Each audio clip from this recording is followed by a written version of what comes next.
The brand new Eternals trailer is out. Marvel dropped it super early in the morning, and it's fantastic. If you guys want to see my breakdown, it is up on the channel as well. Welcome to the Chaos Multiverse, everybody. Jimmy or Chaos here, and I think the Eternals is going to blow people away. It's going to be something that you're talking 10 heroes. Well, we assume they're all going to be heroes, and it's going to be a spectacle to say the least. It's going to be something new for Marvel, a new way they're going. I'm not saying they haven't done big spectacles, obviously, with Endgame, and even Civil War was a spectacle. You had all these heroes on the screen at the same time, but this is a little different. These aren't regular heroes. These are 7,000-year-old Eternals made straight from the Celestials. And we now have a theory or an idea to who actually may be the villain in this movie. Marvel is all about misdirect, okay? They want you to think one thing, and then they hit you with something else. Well, in this trailer, we saw the Deviants. We got a really good look at the Deviants, the lower tier Deviants, and then, of course, what looked like, I would call them in a video game world, the sub-boss Deviant that had Athena wrapped up in the cave. But they want you to think that's the villain. Now, I don't think that's going to be the villain at all. This was an article by Murphy's Multiverse. I'll put a link in the description, and it makes a lot of sense for a much bigger threat to be coming in this movie. You don't get the Eternals all together and then they fight these Deviants. I just don't think that's how it's going to happen at all. And at the beginning of this trailer, they really kind of hone in on what happened with Endgame.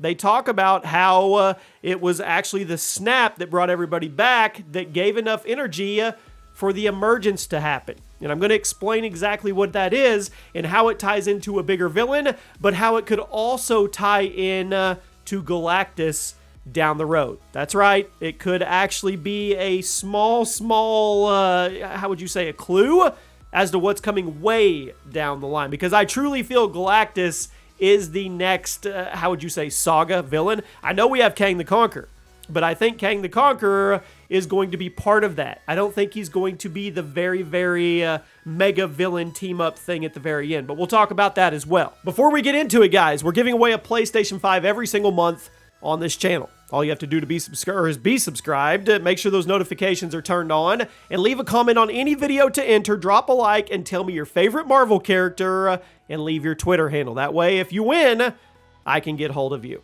Now, let's talk about this article over on Murphy's Multiverse. So we saw a lot with the Eternals. We saw powers. We got Icarus's Superman vibes going on with his laser beams from his eyes. We saw Athena's weaponry. We saw all of the Eternals doing different things with their powers. And they also gave you a good look at the Deviants. And they are basically the foe that's pitted against the Eternals. The Eternals were created to stop the Deviants, and they were specifically told by the Celestials not to interfere with anything humankind does unless it involves the Deviants. Well, that's what I said. Marvel wants you to think that that is the main villain, and there's no way.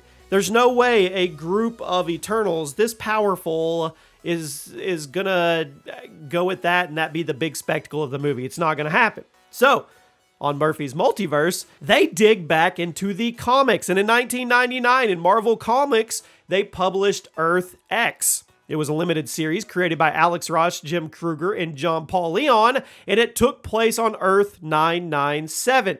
Now, it was this dystopian type future, if you will, but the main focus of it is that the Celestials, they plant eggs, and they specifically planted an egg at the center of the earth. Now, what does this egg do? Well, it sits there for eons and eons, and it gestates, and it's protected by the celestial created Eternals. And then an Eternal would hatch from this egg and destroy the Earth. Now, that's what this comic line was all about, and you saw at the beginning of the movie, they were sitting on the porch talking about the Emergence, and this could very well be the emergence of an egg that they planted a long time ago that has now reached its gestation period, if you will, and a baby Celestial is going to come out. Probably not a baby Celestial at all, probably a full-on Celestial, destroy the Earth, and you know the Eternals are attached to the Earth. They're attached to the humans. They've watched them forever. They've protected them the best way they can whenever the Deviants are involved. Heck, they may protect them when the Deviants aren't involved. We don't know. But you can tell there is a strong connection between the Eternals and the humans. They're living among the humans. They actually have to go find some of the Eternals that they haven't seen in centuries because they're living on Earth.